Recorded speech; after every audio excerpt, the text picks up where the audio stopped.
News 8's Bob Wilson is live tonight outside Hartford Police Headquarters. Bob?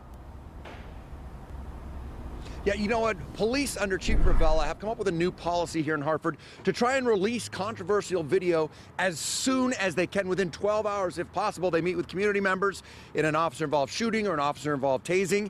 And in this case, it's no different, except for it wasn't in their jurisdiction. They had to get the state's attorney's office for permission first, and that took several months.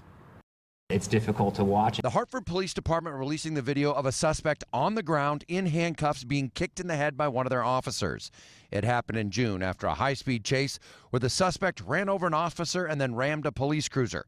Deputy Chief Brian Foley wanted to release the video back then, but he says it was in the hands of the state's attorney's office. We've watched what happened on a national level. We've watched people hide this stuff and sit on it, and we've watched what's unfolded thereafter. So it's just incredibly critical to us to communicate this to our city. I think the trend nationally is to put more into the public view sooner, and I think that's the right idea. I think Hartford has the right plan. Kathleen Mullen heads the Criminal Justice Department at the University of St. Joseph. She says while transparency is so important in these kinds of cases, she understands why the state's attorney's office is cautious about releasing the video too soon. She says you don't want to try the case in the media. You also have to worry about whether or not that video is going to impact potential witness testimony about what people think they have seen or not seen. Before releasing the video to the public, Hartford police met with community leaders and answered their questions. Foley says the sergeant who kicked the suspect retired a couple of weeks ago, and the investigation continues. I think that the Hartford police did the right thing today by releasing the video.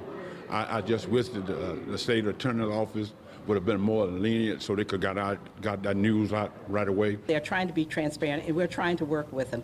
But I'm sure our community have a lot of questions.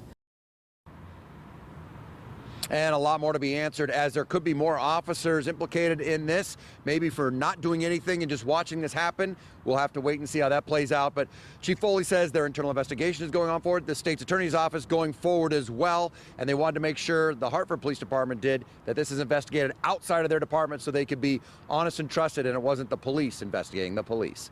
I'm Bob Wilson, reporting live at Police Headquarters, News 8.